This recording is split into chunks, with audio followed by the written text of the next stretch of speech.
केस म गजरा माथे म बिंदिया, तो रूप म फंस गे मोर जिंदगिया।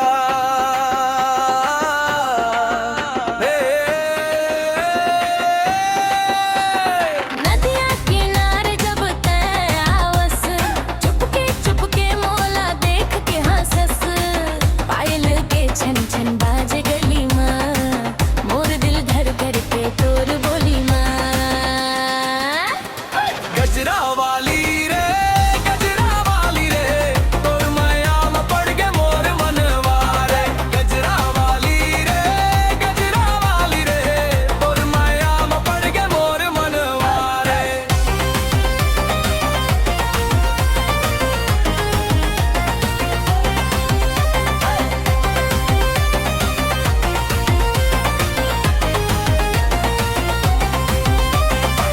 तोर सुरता में दिन बीते राती, तोर बिना लागे सुना बरसाती।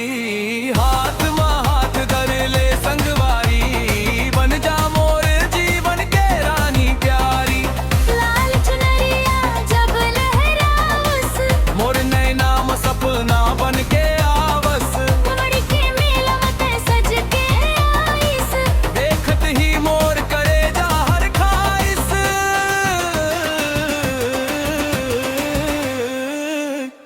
गजरा वाली रे, गजरा वाली रे, तोर माया में पड़ के मोर मनवा रे। गजरा वाली रे, गजरा वाली रे, तोर माया में पड़ के मोर मनवा रे।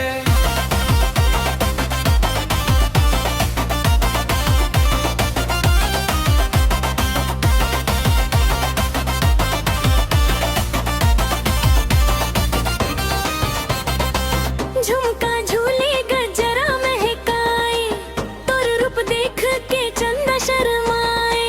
तह मोर गीत तह सुरताना, तोर संग जीना तोर संग मुस्काना।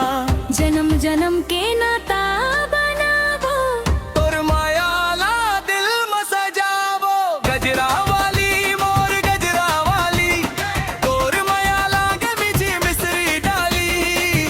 तई रही बेसंग मोर हर घड़ी, माया के रंग में रंग दे मोर जिंदगी।